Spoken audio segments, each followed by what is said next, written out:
अस्सलामुअलैकुम। अपने चैनल पर हम आपको खुशामदीद कहते हैं। हर रोज़ एक नई कहानी को सुनने के लिए हमारे चैनल को सब्सक्राइब कर लें और कहानी को मुकम्मल सुनें। शुक्रिया। मैं अपने कमरे में छुपकर बैठा हुआ था। मुझे किसी का भी सामना करने से बहुत खौफ महसूस हो रहा था। मैं जानता था कि जो मैं कर चुका हूँ वो ठीक नहीं है।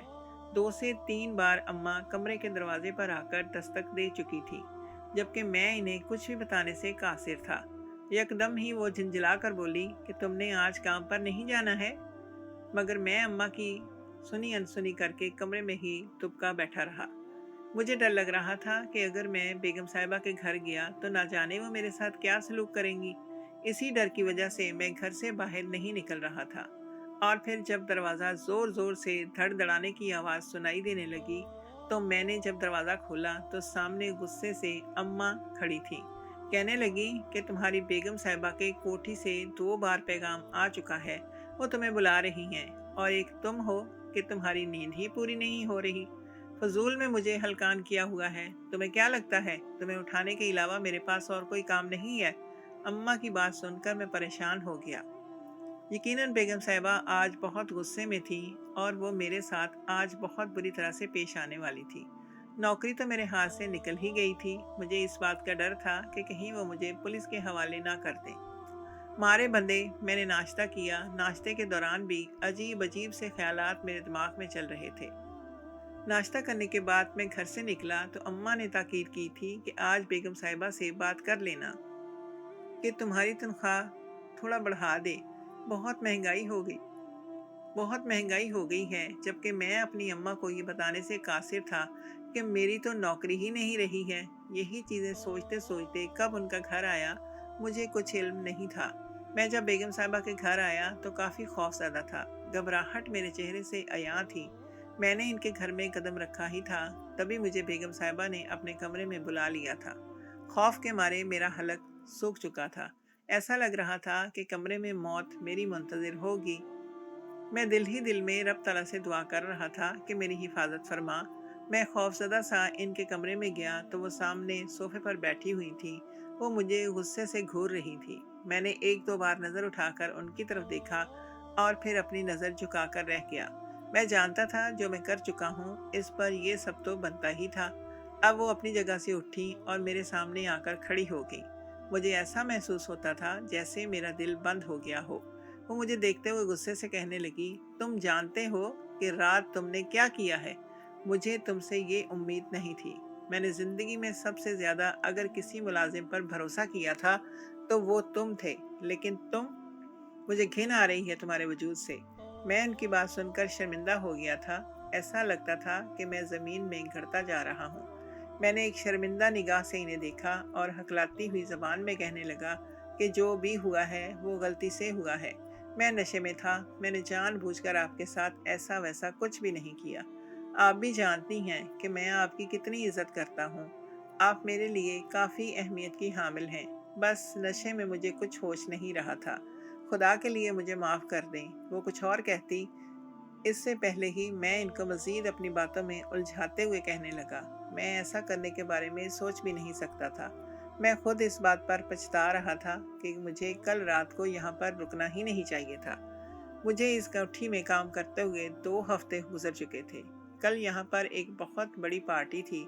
शहर के काफ़ी लोग इस पार्टी में मौजूद थे। यहाँ के मुलाजिम मुझे कहने लगे कि आज रात तुम भी यहाँ पर रुक जाओ, आज बहुत मज़ा आने वाला है।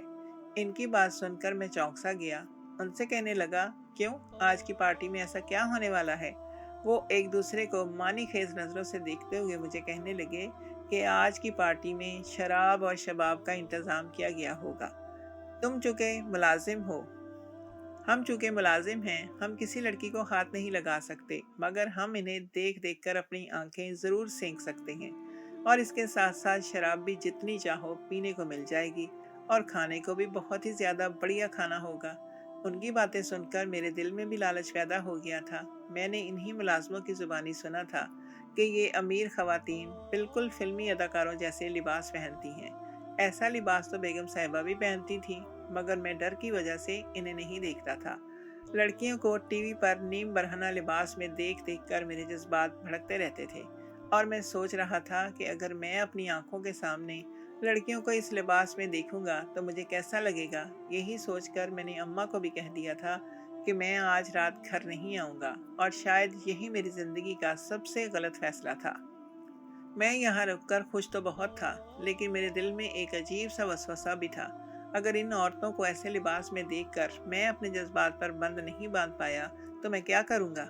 लेकिन मैं नहीं जानता था कि मैं इस रात किसी और लड़की की बजाय अपनी बेगम साहिबा के साथ ही वो काम कर जाऊँगा।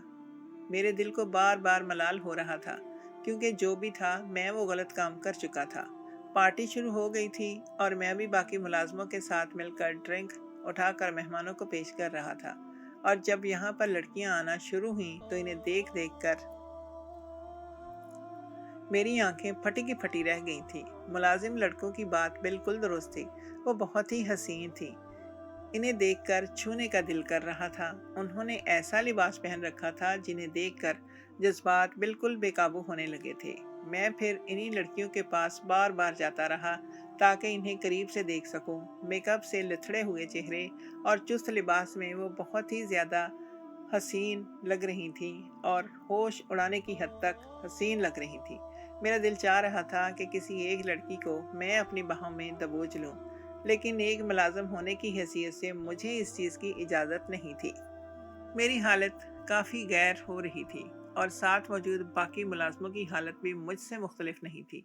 और फिर जब मेहमानों के जाने का सिलसिला शुरू हुआ तो जाते जाते उन्होंने गुनाह का खेल खेलना शुरू कर दिया था, और मैं पहली बार ये सब कुछ देख रहा था। मगर बेगम साहिबा इन कामों से दूर रही थी। जब ये सिलसिला शुरू हुआ तो वो अपने कमरे में चली गई थी। मालूम नहीं कमरे में वो अकेली थी या फिर इनके जाने के बाद फिर तमाम मुलाजमों के कहने पर मैंने भी शराब पी ली थी। मगर अभी मैं अपने होशो हवास में था जब भी मैडम वहाँ पर आ गई और उन्होंने मुझे कहा कि फ़ौरन मेरे कमरे में आकर मेरी टांगें दबाओ। तुम जानते हो कि जब तक रोज़ाना मैं तुमसे अपनी टांगें ना दबवा लूँ मुझे सुकून से नींद नहीं आती। और फिर मैं लड़खड़ाते कदमों से जब बेगम साहबा के साथ इनके कमरे में जाने लगा तो वो मुझे गहरी नज़रों से देखते हुए कहने लगी, क्या तुमने पी रखी है? तब मैंने हिचकिचाते हुए कहा कि थोड़ी बहुत पी, मगर मैं अपने होशो हवास में कायम हूँ। कमरे में जाने के बाद ही बेगम साहिबा ने अपना लिबास तब्दील करके ब्लैक नाइटी पहन ली थी, जिसे वो रोज़ाना ही पहना करती थी, और रोज़ाना ही मैं इन्हें देखकर नज़रें चुरा लिया करता था। मगर आज मैं चूँकि नशे में था, मेरे लिए अपने दिल और नज़र पर काबू रखना बहुत मुश्किल हो रहा था। तभी फिर मैं नशे के आलम में वो सब कर गया जो किसी भी सूरत नहीं करना चाहिए था। बेगम साहिबा ने पहले हल्का फुल्का एहतजाज किया, गुस्सा भी किया, मगर मेरे आगे उनकी एक ना चली, और फिर मैं सुबह होते ही वहाँ से भाग खड़ा हुआ। मुझे डर था कि बेगम साहिबा ना जाने मेरे साथ अब क्या सलूक करेंगी। रास्ता भर मुझे बार बार मलाल हो रहा था कि मुझे ये नहीं करना चाहिए था। 2 दिन तक मैं वहाँ पर नहीं गया था, और आज 2 दिन के बाद मैं इनके रूबरू था और मैं इनका फैसला सुनने का मुंतज़िर था। इतना तो मुझे मालूम हो गया था कि अब वो मुझे मुलाजमत पर बिल्कुल नहीं रखेंगी, मगर इस बात पर ही खुदा का शुक्र अदा किया था कि उन्होंने मुझे पुलिस के हवाले नहीं किया था। मैं इस वक्त इनके मुंह से अपनी सज़ा सुनने का मुंतज़िर था। काफ़ी देर तक वो मुझे देखती रहीं, फिर कहने लगी कि मैं तुम्हें एक शर्त पर माफ़ करूँगी। उनकी बात सुनकर मैं चौंका। कैसी शर्त? वो कहने लगी कि मेरा कुछ सामान है जो तुमने हिफाजत से इस जगह पर पहुंचाना है, मगर ध्यान रहे कि ना तो तुमने इस सामान को खोलकर देखना है और ना ही मुझसे किसी किस्म का कोई सवाल पूछना है। उनकी बात सुनकर मैं हक्का बक्का रह गया। अक्सर घर में मैंने तरह तरह के लोग आते जाते देखे थे, जिनके हाथ में बड़े बड़े बैग्स होते थे, और कभी वो बैग बेगम साहिबा के पास रख कर जाते थे तो फिर कभी वो वहाँ से बैग उठा कर ले जाते थे, और कभी कभी मुलाजिम भी बेगम साहिबा के कहने पर सामान उठाकर घर से बाहर जाते। और जब कभी मैं इनसे इस बारे में पूछता तो वो साफ टाल देते और कहते कि हम इस बारे में कुछ भी नहीं जानते, ये बेगम साहिबा का सामान है, इनकी मतलूबा मंजिल तक पहुंचाना है। मुझे भी ज़्यादा खोज में पड़ने की आदत नहीं थी, तभी मैंने इस बात पर शुक्र अदा किया कि बेगम साहिबा की सिर्फ शर्त पर ही सही मेरी बात मानने पर रजामंद हो गई थी। उन्होंने मेरी इतनी बड़ी गलती को माफ़ कर दिया था। मुझे उन्होंने मुलाजमत से बाहर नहीं निकाला था।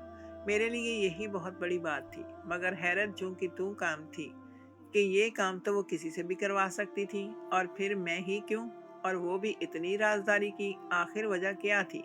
मगर मैंने इन बातों में ज़्यादा खुद को नहीं उलझाया और अगले ही दिन जब मैं छुट्टी करके घर गया तो आधी रात को मेरे नंबर पर बेगम साहिबा की कॉल आने लगी। वो मुझे कहने लगी कि तुम अभी के अभी यहाँ पर आ जाओ, एक ज़रूरी सामान है, वो तुमने एक जगह पर लेकर जाना है। बेगम साहिबा की बात सुनकर मेरी आंखें पूरी की पूरी खुली की खुली रह गई। मैं इन्हें कहने लगा कि कैसी बातें कर रही हैं आप, सामान अभी पहुंचाना ज़रूरी तो नहीं है, और जब मैं वहां से आया था आप तब ही मुझे ये बात कह सकती थी। अब मैं सुबह ये सामान पहुंचा दूंगा। मेरा ये कहना था कि उनकी गुस्से भरी आवाज़ सुनाई दी। मैंने मशवरा नहीं मांगा, मैंने तुमसे कहा है कि अभी के अभी आओ और ये सामान जाके बेग साहब को दे दो। बेग साहब को मैं अक्सर ही घर में देखता था, वो हर दूसरे तीसरे दिन घर में आते थे और घंटों को बेगम साहिबा के साथ कमरे का दरवाज़ा बंद करके अंदर बैठे रहते थे। तब तमाम मुलाजिम एक दूसरे को मानी खेज नज़रों से देखकर इशारे करने लगते और कहते हैं कि जब से बेगम साहिबा के शौहर की मौत वाक़ई हुई थी तब से बेगम साहिबा को खुली छूट मिल गई है, वो घर में हर किसी को घुसा लेती हैं। अब कोई इनसे पूछने वाला जो नहीं है, बल्कि सुना है कि इनके शौहर की ज़िंदगी में तो ये ऐशो इशरत, ये आराम और इतना पैसा नहीं था। ये सारा पैसा इनके पास शौहर की मौत के बाद से ही आया है और महज 10 साल में वो इतनी दौलतमंद हो गई हैं। वो यकदम इतनी अमीर कैसे हो गई हैं, जबकि इनका तो इससे पहले कोई कारोबार और कोई नौकरी भी नहीं थी। इन लोगों की बातें सुनकर मैं भी चौंक उठा और सोचने लगा कि अगर ये बात है तो बेगम साहिबा के पास इतना पैसा फिर कहाँ से आया। मैंने तो समझा था कि ये तमाम पैसा इनके शौहर का था, मगर मुलाजमों का कहना था कि वो एक स्कूल में क्लर्क थे और क्लर्क की इतनी तनख्वाह नहीं होती कि इसके मरने के बाद इसकी बीवी ऐशो इशरत से ज़िंदगी गुजार सके। अब चारों नाचार मुझे फिर अपने कमरे से उठकर बाहर जाना ही पड़ा था। तभी अम्मा को मैंने कह दिया कि मैं बाहर जा रहा हूँ, मुझे वापस आते हुए देर हो जाएगी। ये सुनकर अम्मा भी परेशान हो गई। आधी रात को तुम कहाँ जा रहे हो? अम्मा को मैंने कह दिया कि मैं ज़रूरी काम से जा रहा हूँ, जल्दी वापस आ जाऊँगा। अम्मा भी परेशान थी, मुझे कहने लगी कि तुम कभी कभी बहुत अजीब हरकतें करते हो। फिर जब मैं घर आया तो बेगम साहिबा कहने लगी, ये बैग ले जाओ, फलां पार्क में चले जाओ, वहाँ पर बेग साहब की गाड़ी खड़ी होगी, तुम चुपचाप ये बैग उनकी गाड़ी की डिग्गी में रख देना, तुम्हें किसी से कोई बात करने की ज़रूरत नहीं है, जो तुम्हें मैंने कहा है बिल्कुल वैसा ही करना। बेगम साहिबा की बात सुनकर मेरा मुंह खुले का खुला रह गया था, मगर बेग साहब के घर पे मैं ये सामान क्यों ना पहुंचा दूं, क्योंकि वो रास्ता कदरे सुनसान था और मैं वहां इस वक्त जाने से घबरा रहा था। वो कहने लगी कि जितना तुम्हें कहा है इतना करो। और फिर जब मैं बाइक लेकर पार्क के पास आया तो वहां पर एक काले रंग की गाड़ी खड़ी थी। मैंने फिर इधर उधर देखे बगैर खामोशी से वो बैग गाड़ी की डिग्गी में रखा था और इसी वक्त गाड़ी वहां से फराटे भरती हुई भाग गई थी। अभी मैं अपनी बाइक स्टार्ट करने ही वाला था जब ही वहां पर पुलिस वाले आ गए। उन्होंने मुझे चारों तरफ से घेर लिया। मुझे कहने लगे कि तुम कौन हो, इतनी रात को यहाँ पर क्या कर रहे हो। पुलिस वालों को अपने सामने देखकर मैं बुरी तरह से घबरा गया।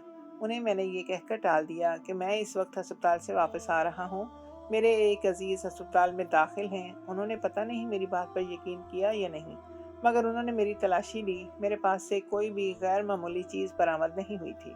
तभी उन्होंने मुझे जाने दिया और कहने लगे कि ये इलाका ख़तरनाक है, यहाँ पर रात के वक्त अकेले नहीं आना चाहिए। जब घर आया तो मेरा खौफ से बुरा हाल हो रहा था। न जाने क्यों मुझे किसी गड़बड़ का एहसास हो रहा था।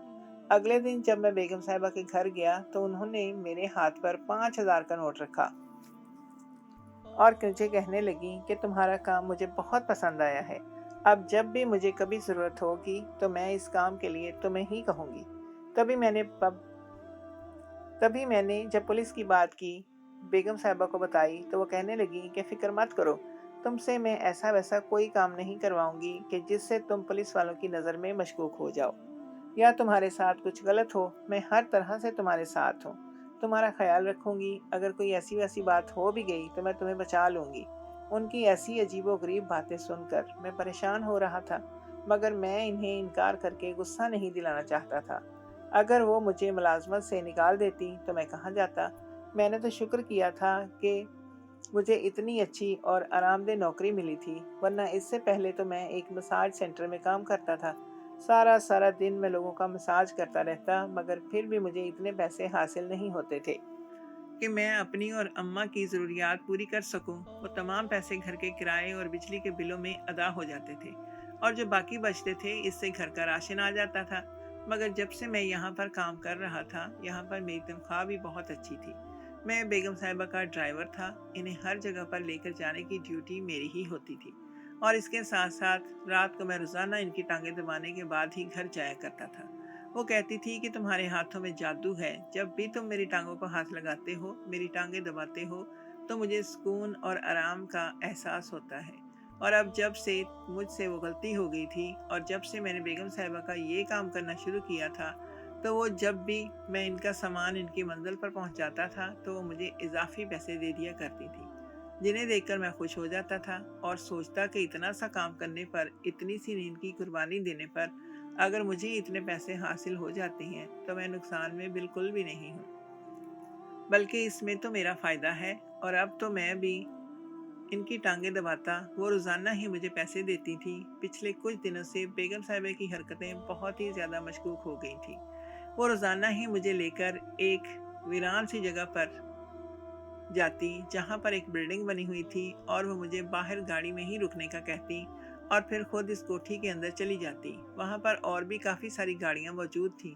वहाँ पर मुख्तलिफ लोग आते थे और फिर वो भी इसके अंदर चले जाते थे और कितने घंटे गुजार कर बाहर आते थे। जब वो मुझे एक से दूसरी बार लेकर गई तो मैंने इस बात पर ज़्यादा गौर नहीं किया था। यूं भी वो अक्सर पार्टीज में जाती थी, अपनी सहेलियों के साथ भी वक्त गुजारती थी, मगर यहाँ पर आने वाले मर्द ज़्यादातर थे और यहाँ पर किसी पार्टी के आसार भी नज़र नहीं थे। ऐसे में बेगम साहिबा का रोज़ाना यहाँ पर आना मेरी समझ से बाहर था। अब गर्मी भी बहुत ज़्यादा हो गई थी और यहाँ पर मुझे गाड़ी पार्क करने के लिए जगह मिली थी। बरह रास्त धूप मुझ तक आ रही थी। इतनी गर्मी में धूप बर्दाश्त करना मेरे लिए मुमकिन नहीं था। अभी मैंने बेगम साहिबा को कॉल करके जब ये बात कही तो वो कहने लगी कि मैं इसका कोई हल करती हूँ, क्योंकि अभी मुझे यहाँ पर काफ़ी देर लगनी है। और फिर चौकीदार ने आकर मुझे एक कमरे में बिठा दिया। ये एक तिकोनी कमरा था, यहाँ पर मेरे अलावा कोई भी मौजूद नहीं था। मैं हैरान परेशान सा होकर इस कमरे में बैठा रह गया और सोचने लगा कि इतना बड़ा घर है और यहाँ पर ऐसे खामोशी का राज है जैसे यहाँ पर कोई मौजूद ही ना हो। अभी मैंने कितने लोगों को यहाँ पर आते हुए देखा था, इसके बावजूद भी पूरा घर यूं साएं साएं कर रहा था, जैसे कोई यहाँ पर मौजूद ही ना हो। ये बात मेरे लिए बहुत हैरानगी का बायस थी। काफ़ी देर बाद बेगम साहिबा मुझे लेकर घर आ गई। आज बेगम साहिबा ने मुझे रात को देर तक रुकने को बोला था। वो मुझे कहने लगी कि कुछ सामान है जो तुमने एक जगह पर पहुंचाना है और तुम एक ही दफ़ा छुट्टी करके घर चले जाना। उनकी बात सुनकर मैं खामोश हो गया। उन्हें कहने लगा कि जैसे आप कहें। वो मुझे ये बात कहकर अपने कमरे में चली गई थी। इसी वक्त अम्मा की कॉल आने लगी मुझे। वो कहने लगी कि मेरी तबीयत ठीक नहीं है, तुम घर आओ और मुझे डॉक्टर के पास लेकर जाओ। अम्मा की बात सुनकर मैं परेशान हो गया और फिर बेगम साहिबा से छुट्टी लेने के लिए जब मैं इनके कमरे में आया तो कमरे का दरवाज़ा अंदर से बंद था। मैंने दरवाजे पर दस्तक दी मगर बेगम साहिबा दरवाज़ा नहीं खोल रही थी। मैं हैरान रह गया। इसी वक्त तक तो बेगम साहिबा जाग रही होती थी। जब इनके दरवाजे पर दस्तक दी जाती तो फौरन से दरवाज़ा भी खोल लिया करती थी, मगर आज वो दरवाज़ा क्यों नहीं खोल रही थी। मैं भी परेशान हो गया, कहीं इनकी तबीयत ख़राब तो नहीं। ये सोचकर मैं लॉन की पिछली तरफ आ गया। बेगम साहिबा के कमरे की एक खिड़की लॉन की तरफ खुलती थी और खुशकिस्मती से वो खिड़की अभी तक खुली हुई थी। मैं इस खिड़की से कूदकर कमरे में दाखिल हुआ तो ये देखकर मेरा मुंह हैरत से खुले का खुला रह गया, क्योंकि बेगम साहिबा कमरे में कहीं भी नजर नहीं आ रही थी। वॉशरूम का दरवाज़ा भी खुला हुआ था, जबकि वो दीवारगीर अलमारी जो इसी कमरे का हिस्सा थी वो अपनी जगह से हटी हुई थी और वहाँ पर एक खला सा बन गया था। ये देखकर मेरा हैरत से मुंह खुले का खुला रह गया और जब मैं इस खला में दाखिल हुआ तो इससे आगे कमरा था। इस कमरे का दरवाज़ा भी अध खुला था। मैंने ज़रा सा झांक कर कमरे के अंदर देखा तो वहाँ पर बहुत सारा असलहा मौजूद था और बेगम साहिबा के साथ वहाँ पर एक शख्स भी था जो कि इस असलहे के बारे में बात कर रहा था। इनकी बातों से मुझे अंदाज़ा हुआ कि वो दोनों गैर कानूनी काम कर रहे थे। यूं भी इतना ज़्यादा असलहा इस खुफिया जगह पर रखना गैर कानूनी काम ही था और वो शख्स भी चेहरे मोहरे से जराइम पेशा मालूम हो रहा था। तभी मैंने देखा कि इस कमरे में भी एक दरवाज़ा था जो शायद कहीं बाहर खुलता था। इससे पहले कि वो लोग मुझे देख लेते, उनकी नज़र मुझ पर पड़ती और मुझे वो नुकसान पहुंचा देते, मैं फ़ौरन से अपनी जगह से हट गया और खिड़की से दोबारा कूदकर बाहर आ गया। अब मैं ये सोच कर परेशान हो चुका था कि ये सब क्या था। क्या बेगम साहिबा गलत काम कर रही थी? क्या वो जराइम पेशा अफराद के साथ मिली हुई थी और मैं भी अनजाने में इनके साथ जुर्म में मुआवनत कर रहा था? इस सोच का आना ही था कि मुझे अपनी रूह पर बोझ सा महसूस हुआ। काफ़ी देर के बाद बेगम साहिबा के कमरे का दरवाज़ा खुला तो मैंने इनसे अम्मा की तबीयत ख़राबी का जिक्र कर दिया। वो मुझे कहने लगी कि अगर आज तुमने ज़रूरी एक जगह पर जाना था, चलो ठीक है, तुम अपनी अम्मा को लेकर अस्पताल चले जाओ, मैं इस काम के लिए किसी और को कह देती हूँ। और इनकी बात सुनकर मैं चौंक उठा और सोचने लगा कि आज ही तो मेरे पास मौका है। आज ही अगर मैं बेगम साहिबा का पोल खोल दूँ, उनकी असलियत सब पर आश्कार कर दूँ, तो ना सिर्फ मेरी इनसे जान छूट जाएगी, बल्कि वो करोड़ों बेगुनाह लोग जिनकी मौत इस असलहे से होनी है, उनकी ज़िंदगी भी बच जाएगी। अम्मा को अस्पताल में लेकर जाने के बाद, फिर इन्हें घर छोड़ने के बाद, मैं पुलिस स्टेशन में चला गया और इन्हें सारी बात से आगाह किया। तो वो कहने लगे कि आप जिसका नाम ले रहे हैं वो बहुत बड़ा नाम है। वो एक समाजी कारकुन है, एनजीओज़ के साथ भी मुंसलिक हैं और बहुत बड़ी कारोबारी शख्सियत भी हैं। आप जानते हैं कि अगर ये खबर झूठी निकली तो वो आप पर केस कर सकती हैं, आपकी ज़िंदगी खतरे में पड़ सकती है। तब मैंने इन्हें कहा कि इस सब से मुझे कोई फ़र्क नहीं पड़ता, आप इस खबर की तस्दीक खुद कर सकते हैं। और फिर जब रात को बेगम साहिबा अपने इस आदमी के हाथ सामान भिजवा रही थी, तभी वहाँ पर पुलिस ने रेड डाल दी। जब उन्होंने बैग खोल कर देखा तो इसमें असलहे के साथ साथ मनशियात का सामान भी था, जो कि बेगम साहिबा जराइम पेशा अफराद को बेच दिया करती थी। और फिर मेरी दी हुई मालूमात के मुताबिक जब उन्होंने बेगम साहिबा के कमरे की तलाशी ली तो वो खुफिया कमरे का खुफिया दरवाज़ा भी ढूंढ लिया गया था और वो तमाम असलहा पुलिस ने अपनी तहवील में ले लिया था और बेगम साहिबा को भी पुलिस ने अपनी हिरासत में ले लिया था। और मेरी हिफाजत के ख्याल से पुलिस ने मेरा नाम किसी के सामने नहीं लिया था। बेगम साहिबा आज भी इस ब... बेगम साहिबा आज भी इस बात से बेखबर हैं कि उनका राज कैसे फाश हुआ और पुलिस उन तक कैसे पहुंची। और ये बात सिर्फ मैं ही जानता हूँ और मुझे इस बात पर खुशी है कि मैंने मुहिब्बे वतन होने का सबूत दिया और कितने ही करोड़ों बेगुनाहों की जानें बचा ली थी।